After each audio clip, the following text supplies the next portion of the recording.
हाथी चले बाजार कुत्ता भूके हजार। ये कहावत हमने बहुत बार सुनी है और इस कहावत का मतलब होता है कि एक ताकतवर व्यक्ति या जानवर कहीं जा रहा है तो क्रिटिसाइज करने वाले, उस पर फबिया कसने वाले बहुत सारे लोग होते हैं, लेकिन उसके मार्ग में कोई फर्क नहीं पड़ता। लेकिन एक कुत्ते ने काटा और जो हाथी समान एआई इम्पैक्ट समिट इंडिया में हो रहा था वो डगमगा गया, और जिसके कारण एआई समिट हमारे भारत देश में चार चांद लगाना था, हमारे देश पर लग गया धब्बा। मैं Manish Kumar Sinha cross Windows boundary में आपका स्वागत करता हूं और आज हम बात करेंगे कि आखिर ऐसा क्या हुआ जिसके कारण भारत का एआई समिट बदनाम हो रहा है और भारत देश पर लग गया धब्बा। तो सबसे पहले हम जानेंगे वो इशू कि आखिर वो इशू क्या है। Now we see all this new technology happening here. We see this. This is Orion. You need to meet Orion, and this has been developed by the Center of Excellence at the Galgotias University. AI summit India में हो रहा है technology को समझने के लिए, AI क्या है उसको जानने के लिए, एआई का इम्पैक्ट क्या आने वाला है रोजमर्रा की जिंदगी में, क्योंकि आज के डेट पर हम बहुत सारे एआई का यूज कर रहे हैं जिसके कारण हम ऐसे काम जो एक दिन या दो दिन में होता था हम चंद पल में कर लेते हैं। जैसे अगर मुझे कोई खबर सुनना है या कोई इंफॉर्मेशन गैदर करना है तो मैं 5 साइट 6 साइट 10 साइट पर नहीं जाके सिर्फ मैं एआई के किसी एक टूल पर जाता हूं और वहां पर मैं अपना सवाल लिखता हूं कि I need information related to this topic from the various source. तो वो एआई टूल वो कोई भी हो सकता है, चाहे वो जेमिनी हो, चाहे वो चैट जीपीटी हो या डिपसेक हो या इसके अलावा और भी बहुत सारे एआई टूल हैं। वो सारे जगह से इंफॉर्मेशन गैदर करके 1 से 2 मिनट में हमारे सामने प्रस्तुत कर देता है, जो काम हमें कम से कम आधा से 1 घंटा काम करने में लगता। इसके बाद एआई आने से एक लोगों के बीच में डर है कि उनका जॉब खत्म होने के कगार पर है, जिसके कारण कंपनियां कॉस्ट कटिंग कर रही है। तो क्या जो जॉब खत्म हो रहा है तो उसके कारण क्या कोई जॉब क्रिएट होगा या नहीं? तो इस पर एआई समिट का डिस्कशन था। लर्निंग की हम एआई से क्या सीख सकते हैं, आगे हमारे लाइफ पर क्या क्या इम्पैक्ट कर सकता है और हमें इस पर क्या एक्शन लेना चाहिए जिसके कारण ज्यादा से ज्यादा जॉब कट नहीं हो, और जो जॉब थोड़ा बहुत कट भी हो तो उस मैन पावर को हम कहीं यूटिलाइज कर सकें।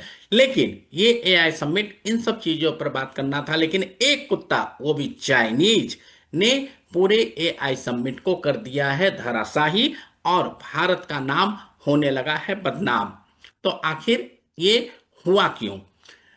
गलगोटिया यूनिवर्सिटी के काउंटर पर एक रोबोटिक डॉग था जिस पर गलगोटिया के जो बताने वाले महिला प्रोफेसर थी या जो भी कंसर्न बंदा था, उस महिला प्रोफेसर ने ये बताया कि ये रोबोटिक डॉग हमारे सेंटर में डेवलप किया गया है और हमारे बच्चे इसके जैसा और भी बहुत सारे एआई प्रोडक्ट डेवलप कर रहे हैं, और इसके साथ 350 करोड़ का हमारा बजट है जो ऑलरेडी खर्च हो चुका है। लेकिन जैसे ही ये बात बोला जाता है कि हमारे एक्सीलेंट सेंटर में ये डॉग डेवलप किया गया है, तो आज के सोशल मीडिया में हर कोई फटाफट जानकारी प्राप्त कर लेता और ये पता चल गया कि ये गलगोटिया यूनिवर्सिटी का नहीं है, ये चाइनीज कंपनी से परचेज किया हुआ है और इसे डिस्प्ले किया जा रहा है अपना बता के।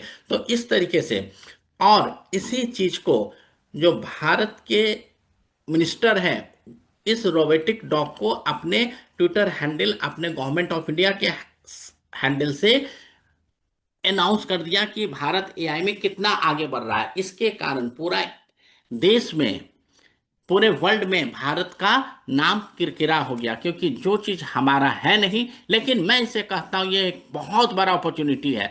इस तरीके से गलती होना अपने आप में एक अपॉर्चुनिटी क्रिएट करता है। जिस तरीके से आप कहते हो कि कोई भी सक्सेस बिना फेल्यूर के नहीं हो सकता, इसी तरीके से कभी भी नाम बिना बदनाम के नहीं हो सकता।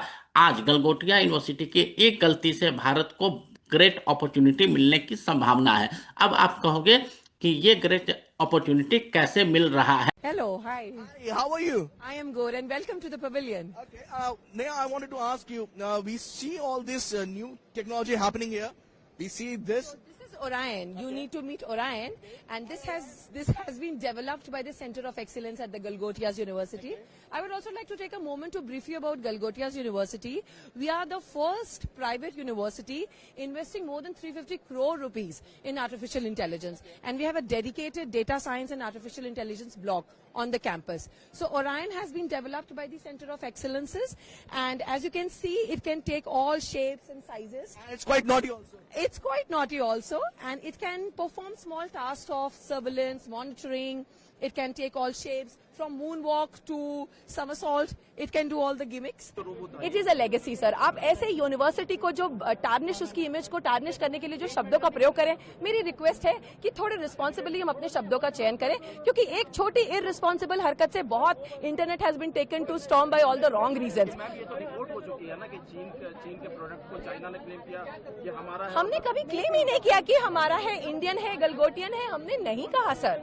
उसकी ब्रांडिंग अभी भी उस पे है। वो रोबो कहाँ है? वो रोबो जिस काम के लिए आया था वहां चला गया। जिस तरीके से आपने देखा कि यूएसए ने, ट्रम्प ने बहुत सारे टैरिफ लगाए, पहले 25% फिर 25%। इसके कारण इंडिया ने पूरे वर्ल्ड मार्केट को सर्च किया, चाहे वो न्यूजीलैंड हो, यूरोपियन कंट्री हो, यूएसए हो, सऊदी अरबिया हो, अरब हो, साउथ अफ्रीकन कंट्री हो, तो पूरा मार्केट इंडिया ने सर्च किया और नए नए जगह पर अपने प्रोडक्ट को एक्सपोर्ट करने के लिए रेडी हो गए। अब यूएसए भी हमसे डील कर लिया है, तो इसका क्या मतलब हुआ कि हमारे पास पूरा मार्केट, पूरा वर्ल्ड खुला हुआ। तो अगर यूएसए टैरिफ पर टैरिफ नहीं लगाता तो हम दूसरे कंट्री के साथ ट्रेड डील नहीं करते, क्योंकि ये सब डील पिछले 10 साल, 12 साल, 15 साल से अटका हुआ था।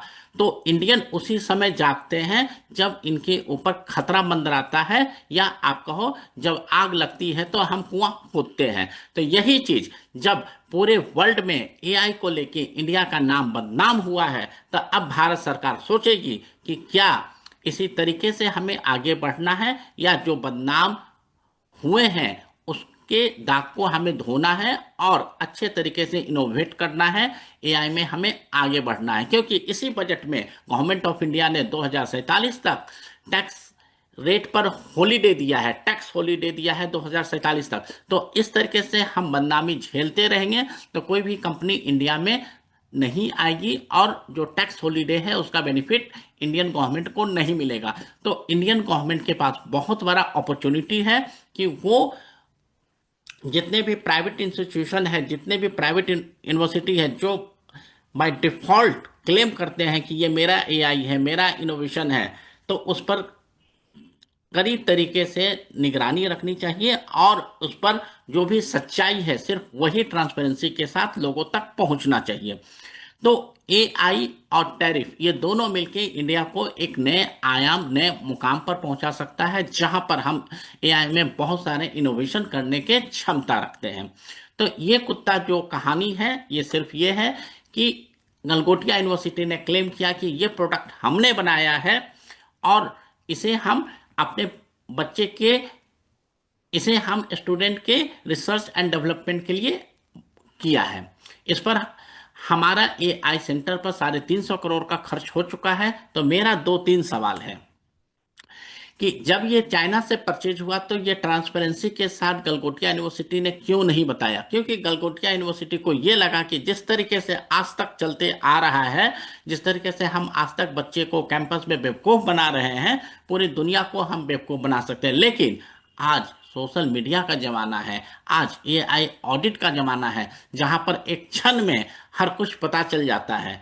और जब आप 350 करोड़ एआई में खर्च कर रहे हो तो क्या आपके बैलेंस शीट में एआई या वर्क इन प्रोग्रेस या 350 करोड़ का कोई आइटम दिख रहा है? मेरे अनुसार तो गलगोटिया यूनिवर्सिटी के बैलेंस शीट में ये आइटम नहीं दिख रहा है।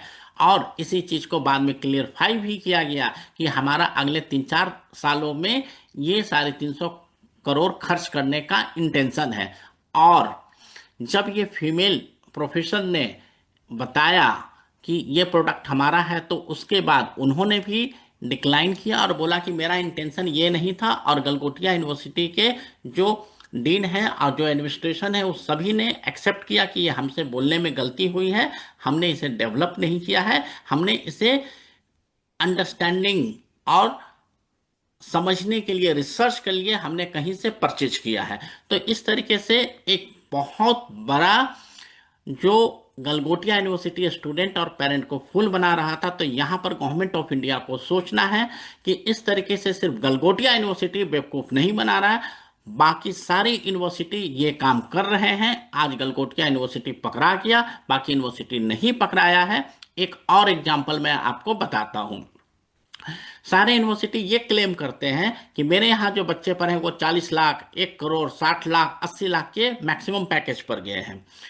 मेरा दो सवाल है, क्या इंडिया में 10 लड़का भी, मैं 10 स्टूडेंट भी ऐसा सर्च कर सकता हूं कि जिसका आईआईटी, बीआईटी या एनआईटी अच्छे इंजीनियरिंग कॉलेज में एडमिशन हो, वो नाम वहां नहीं लिखवा के किसी भी प्राइवेट कॉलेज में चला जाए? मुझे नहीं लगता कि पिछले 10 साल, पिछले 20 साल में ऐसा 10 स्टूडेंट भी हम सर्च कर पाएंगे कि जिसका आईआईटी या एनआईटी या अच्छे गवर्नमेंट इंजीनियरिंग कॉलेज में एडमिशन हो, तो वहां से नाम हटवा के वो किसी भी प्राइवेट कॉलेज में गया हो। तो इसका क्या मतलब है, आप लोग समझ सकते हो कि प्राइवेट स्कूल में, प्राइवेट इंजीनियरिंग कॉलेज में वही बच्चे जाते हैं जिनका गवर्नमेंट कॉलेज में एडमिशन नहीं हो पाता है।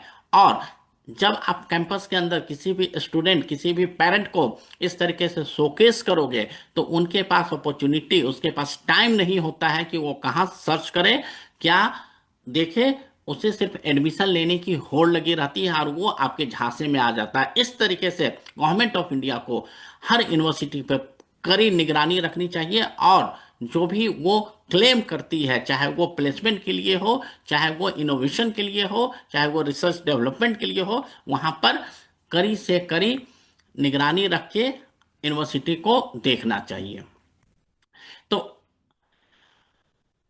इसमें रीजन क्या था कि क्या वो जो महिला प्रोफेसर ने बताया, क्या वो अपने मन से बताई या उसे मैनेजमेंट के थ्रू बताया गया? तो मैं मानता हूं कि किसी भी एम्प्लॉय में इतना दम, इतनी औकात नहीं है कि वो अपने से कुछ कहे। इसका मतलब है कि ये पूरा का पूरा मामला मैनेजमेंट ने बताया था कि आपको इस तरीके से प्रस्तुत करना है कि ये रोबोटिक डॉग हमारा है। तो इसमें अगर इस प्रोफेसर पर कोई एक्शन लिया जाता है तो मैं मानता हूं ये नागवार है, उसका कैरियर खराब नहीं करना चाहिए, क्योंकि इस पर रिस्पॉन्सिबिलिटी मैनेजमेंट का है।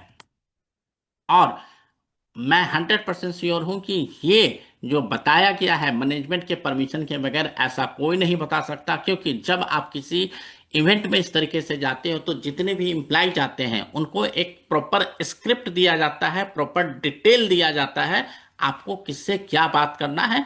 5-10% थोड़ा बहुत आप एट ए मोमेंट कुछ ऑल्टर कर सकते हो, अदरवाइज 90-95% स्क्रिप्टेड होता है, और वो स्क्रिप्ट मैनेजमेंट से आता है। तो इसमें जो इन्वॉल्वमेंट है कि रोबोटिक डॉग हमारा है, ये पूरी मैनेजमेंट रिस्पॉन्सिबल है, और मैनेजमेंट को इसके लिए दोषी ठहराया जाना चाहिए। और एक कार्टून आया कि make in India AI summit में जा रहा था, लेकिन चाइनीज डॉग उसे काट लिया, और पता चलता है कि मेक इन इंडिया कुछ नहीं था, ये तो मेड इन चाइना था। तो इस तरीके से हम देखते हैं कि बहुत सारे समिट में जहां पर गवर्नमेंट ऑफ इंडिया अरेंज करती है, वहां पर हर मैन्युफैक्चरर आके बोलता है कि ये मेक इन इंडिया है, लेकिन रियलिटी में इंडिया में उतना अभी इनोवेशन, उतना रिसर्च एंड डेवलपमेंट हो नहीं रहा है।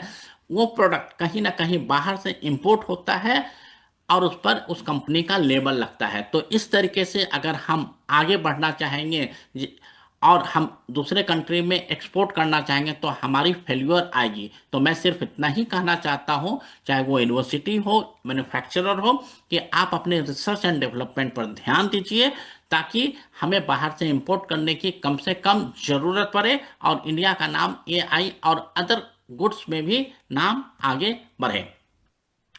आज सोशल मीडिया के युग में जिस तरीके से गलगोटिया यूनिवर्सिटी ने उस रोबोटिक डॉग को बोला कि हमारा है, और इंडिया के मिनिस्टर और गवर्नमेंट आईडी से जिस तरीके से ट्वीट किया गया, उनको ट्वीट करने से पहले इस पर ट्रस्ट नहीं करना चाहिए था, और एआई ऑडिट के थ्रू ये कंफर्म कर लेना चाहिए था कि क्या ये प्रोडक्ट सही में गलगोटिया यूनिवर्सिटी का है या किसी और का है। अगर ये काम सिर्फ गलगोटिया यूनिवर्सिटी बोलता, गवर्नमेंट ऑफ इंडिया इसको नहीं एक्सेप्ट करती या उस अपने ट्विटर हैंडल से नहीं बताती पूरी दुनिया को, तो गवर्नमेंट ऑफ इंडिया का उतना किरकिरी नहीं होता। लेकिन इस केस में मैं आपको भी एक सजेस्ट करना चाहता हूं कि जब भी आपको कोई कुछ बोले तो आप एआई ऑडिट करें, आइडेंटिफाई करें कि सामने वाला व्यक्ति सत्य बोल रहा है या असत्य बोल रहा है। अगर आपको एआई से कुछ नहीं मिलता तो अपने नोन, अपने क्लोज, अपने गुरु, अपने मेंटोर से आप कंफर्म करें कि क्या इसमें सच्चाई कितनी है, और अपना दिमाग जरूर लगाएं। आप कैंपस के अंदर स्टूडेंट को फुल बना सकते हो, लेकिन गवर्नमेंट को चेकलिस्ट बनाना चाहिए ताकि जो नेक्स्ट जनरेशन है वो इस झांसे में नहीं आए और इंडिया का नाम अच्छे तरीके से सक्सेस करे। गवर्नमेंट फंड का मिसयूज नहीं होना चाहिए। जैसे कोई भी एग्जीबिशन जहां पर इंपोर्ट किया हुआ आइटम आता है, कंपोनेंट आता है, और उसे मेड इन इंडिया करके गवर्नमेंट का फंड ले लिया जाता है, हमारा टैक्स पेयर का पैसा यूटिलाइज किया जाता है, तो गवर्नमेंट ऑफ इंडिया को यह सिक्योर करना चाहिए कि इस तरीके के शो केस में जहां पर इंडिया का मैन्युफैक्चरर नहीं है, तो गवर्नमेंट ऑफ इंडिया को यह कंफर्म करना चाहिए कि सारे आइटम को ये ट्रांसपेरेंसी के साथ शो करें कि ये मैन्युफैक्चर्ड इंडिया में हुआ है या इंडिया में इंपोर्ट किया गया है। आप ये बताएं कि हाँ, ये प्रोडक्ट मैंने यहाँ से परचेज किया है। भले आप कंपनी का नाम मत बताओ, लेकिन कम से कम कंट्री का तो नाम बता दो, सो डैट कि जो सामने वाला व्यक्ति है जो आपसे डील करना चाहता है वो ट्रांसपेरेंट रहे और उसको ये पता रहे कि ये प्रोडक्ट आपका नहीं है। ठीक है, आप इसे असेंबल करवा रहे हो या आप इस पर लोगो लगा रहे हो, आपसे ही परचेज करेगा, लेकिन उससे ट्रांसपेरेंसी, उसको ट्रस्ट ज़्यादा होगा। और इसमें गवर्नमेंट ऑफ इंडिया के जितने भी मिनिस्टर, जितने भी लीडर हैं, इसमें सिर्फ एक चीज़ ध्यान रखना चाहिए कि वो इस टाइप के इवेंट में नहीं आए जहां पर कहने को तो मेक इन इंडिया या मेड इन इंडिया कहलाता है, लेकिन वो सारा प्रोडक्ट इंडिया से बाहर से आए। तभी बिजनेसमैन, चाहे ऑर्गेनाइजेशन, चैम्बर हैं, उनको ये बातें समझ में आएगी। अब जो सबसे बड़ा खेल होता है एजुकेशन सिस्टम का, 10th+2 में तो बच्चे को 99, 98, 100% आता है। मैं जानना चाहता हूं कि अगर हमारा एजुकेशन सिस्टम इतना ही अच्छा है तो वही बच्चा जब हायर एजुकेशन में जाता है, चाहे वो मेडिकल हो, चाहे एमबीए हो, चाहे इंजीनियरिंग हो, चाहे कोई और कोर्स हो, वहां पर तो 100% कभी नहीं लाता। तो क्या इससे उस बच्चे के दिमाग में डिप्रेशन आएगा कि नहीं? जो बच्चा +2 और 10th में 100% ला रहा, 99% ला रहा, वही बच्चा जब engineering, medical, MBA, CA, CS किसी भी कोर्स में जाता तो मैक्सिमम 75%, 80, 85% मार्क्स लाता है। तो वो कम क्यों हो जा रहा है? तो कहीं ना कहीं 10th और +2 में जिस तरीके से 100% मार्क्स दिया जा रहा है, ये हमारे एजुकेशन सिस्टम का फेल्यूर है और हमें इसका विरोध करना चाहिए। क्योंकि जब सफलता लगातार उसी पैमाने पर नहीं आती है तो उस बच्चे के दिमाग में कहीं ना कहीं डिप्रेशन आएगा कि भाई 2 साल पहले तो मैं 100% मार्क्स ला रहा था, आज भले ही मैं टॉपर हूं, लेकिन मेरा मार्क्स तो सिर्फ 88% है।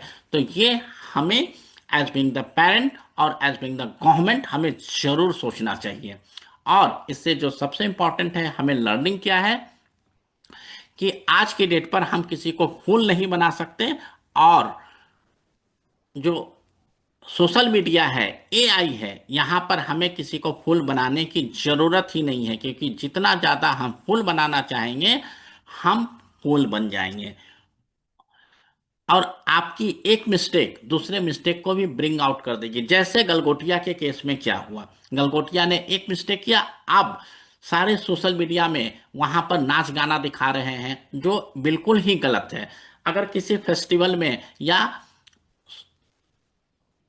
कैंपस शुरुआत, ईयर शुरुआत पर कोई डांस हो रहा है तो उसको आप किसी भी सोशल मीडिया पर पोस्ट डाल के कि इस तरीके से गलगोटिया में काम हो रहा था, तो ये काम ना करें, क्योंकि वो जो बच्ची है किसी न किसी के घर की बहन बेटी है, तो इस तरीके से उसे बदनाम ना करें। लेकिन मैं सिर्फ ये कहना चाहता हूं कि आपकी एक गलती बाकी और गलतियों को उठाने लगती है। इसी तरीके से एक 2014 में गलगोटिया यूनिवर्सिटी के जो चेयरमैन हैं, सीईओ है, वो जेल गए थे क्योंकि उन्होंने 70 से 80 करोड़ रुपया कोई लोन लिया था और 10 करोड़ रुपया ही रिफंड किया था। तो वो मैटर भी आज की डेट पर लोगों को पता चलने लगा। लोग अब ये कह रहे हैं कि जब आपके पास एआई में खर्च करने का 350 करोड़ है तो आपने लोन टाइम पर क्यों नहीं चुकता किया। तो आपकी एक गलती पुराने गलती को भी निकालना शुरू कर देती है।